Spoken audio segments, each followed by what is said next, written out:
വൈദ്യുതിയോ മൊബൈലോ ഇന്റർനെറ്റോ ഗ്യാസോ ഇല്ലാത്ത ഒരു ജീവിതത്തെക്കുറിച്ച് ഇക്കാലത്ത് സങ്കല്പിക്കാനാകുമോ? എന്നാൽ അധികം അകലെയല്ലാതെ അത്തരമൊരു ഗ്രാമമുണ്ട്. ആധുനിക ജീവിതശൈലിയുടെ എല്ലാ കൃത്രിമ സൗകര്യങ്ങളും ഒഴിവാക്കി ശാന്തിയും സമാധാനവും മാത്രം ലക്ഷ്യം വെച്ചിട്ടുള്ളതാണ് ഇവരുടെ ജീവിതം. ഇനി ഗ്രാമത്തെക്കുറിച്ച് പറയാം. ആന്ധ്രാപ്രദേശിലെ ശ്രീകാകുളം നഗരത്തിന് സമീപമാണ് കൂർമ ഗ്രാമം സ്ഥിതി ചെയ്യുന്നത്. 60 ഏക്കറിൽ പരന്നു കിടക്കുന്നതാണ് പ്രദേശം.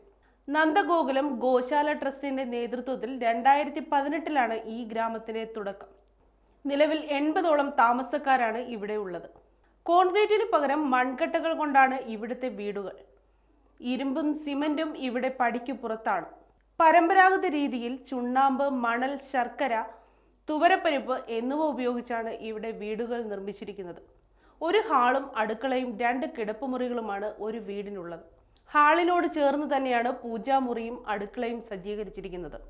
വിറകടുപ്പടക്കം പരമ്പരാഗതമായ എല്ലാ വസ്തുക്കളും അടുക്കളയിലുണ്ട്. തികച്ചും സ്വയം പര്യാപ്തമാണ് കൂർമ ഗ്രാമം.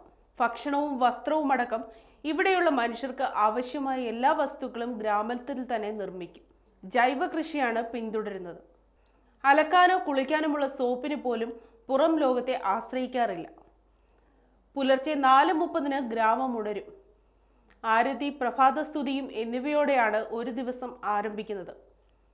തുടർന്ന് ഇവർ ജോലികളിൽ മുഴുകും. കൃഷി, വീടുകളുടെ നിർമ്മാണം, നെയ്ത്ത് എന്നിവയാണ് പ്രധാന തൊഴിൽ. ഗുണനിലവാരമുള്ള വിദ്യാഭ്യാസം എല്ലാവർക്കും സൗജന്യമാണ്. വൈദിക ശാസ്ത്ര പഠനത്തിനാണ് ഇവർ പ്രാമുഖ്യം നൽകുന്നത്. ആന്ധ്ര, ഹിന്ദി, ഇംഗ്ലീഷ് ഭാഷകളിലും പരിശീലനം നൽകുന്നുണ്ട്. താമസക്കാരിൽ മിക്കവരും ലക്ഷങ്ങൾ ശമ്പളം ലഭിക്കുന്ന ജോലിയും സമ്പന്നമായ ജീവിതവും ഉപേക്ഷിച്ച് വന്നവരാണ്. പണം കൊണ്ട് മാത്രം ശാന്തിയും സമാധാനവും കണ്ടെത്താനാകില്ലെന്ന തിരിച്ചറിവാണ് ഇവരെ ഇവിടെ എത്തിച്ചത്. ഭാരതത്തിനകത്തും പുറത്തു നിന്നും നിരവധി സഞ്ചാരികൾ ഗ്രാമത്തെക്കുറിച്ച് കേട്ടറിഞ്ഞ് ഇവിടെ എത്തുന്നുണ്ട്.